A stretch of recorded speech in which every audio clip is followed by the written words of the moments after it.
السلام عليكم ورحمة الله وبركاته. أهلا بيكم في قناتكم الجديدة الدش ببساطة. اليوم معانا باقة قنوات جديدة وهي قنوات العمدة، وباقة قنوات العمدة 5 قنوات. وأول قناة هي قناة العمدة سينما، وبعد كده معانا العمدة اليوم، ودي قناة مسلسلات بتعرض المسلسل كله في يوم واحد، والعمدة دراما، والعمدة مسلسلات، واخر حاجه معانا العمده افلام. ومجموعه القنوات دي كلها على تردد واحد، وهنتعرف على التردد سوا. بس قبل ما نبدا ما تنسوش اللايك وتشتركوا في القناه وتفعلوا زر الجرس على الكل عشان يجيلكوا كل فيديوهاتي. وباقه العمده شغاله لحد دلوقتي بدون فواصل اعلانيه. واول حاجه هنعملها ان احنا هنعرف نضيف التردد. واول حاجه هندوس منيو، وهنروح على ثالث خانة اللي هي التركيب وندوس اوكي، وهتفتح معانا الصفحة دي، وهننزل على ثالث اختيار وهو قائمة الترددات وندوس اوكي عشان تفتح معانا القائمة دي. والقائمة دي فيها جميع الترددات اللي في الريسيفر. ممكن تدور على التردد اللي انت عايزه هنا وتعلم عليه وتعمل بحث على طول بالازرق، بس الطريقة دي هتاخد منك وقت كتير ان انت تبحث عن التردد.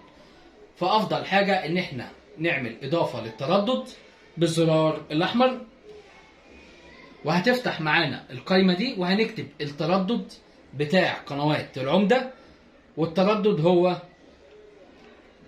11678. لو لقيت التردد 11678 أو ممكن تلاقيه 11680. وبعد كده هننزل على معدل الترميز نعمله 27500. وبعد كده هننزل على الاستقطاب هنخليها عمودي او في، وبعد كده هندوس اوكي، وهيقول لك المرسل موجود، وهيقف لك على التردد بالشكل ده. وبعد كده هنعلم على التردد.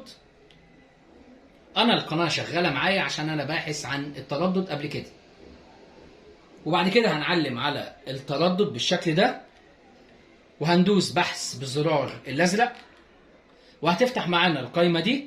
واول اختيار فيها هو بحث عن الشبكة، هنخليها مغلق زي ما هي، وهننزل على نوع القناة هنخليها مجانية، وبعد كده هندوس اوكي. وهتبحث معايا في التردد ده بس عشان انا قافل الشبكة. وهنا بحث معايا على 38 قناة، وبعد كده ندوس نعم عشان نحفظ البيانات، وهتلاقي القنوات في آخر الريسيفر. ودي كده معانا باقة قنوات العمدة. ولو عايز أي تردد لأي قناة اكتب لي في التعليقات وأنا هرد عليك. وفي آخر الفيديو ما تنسوش الصلاة على النبي.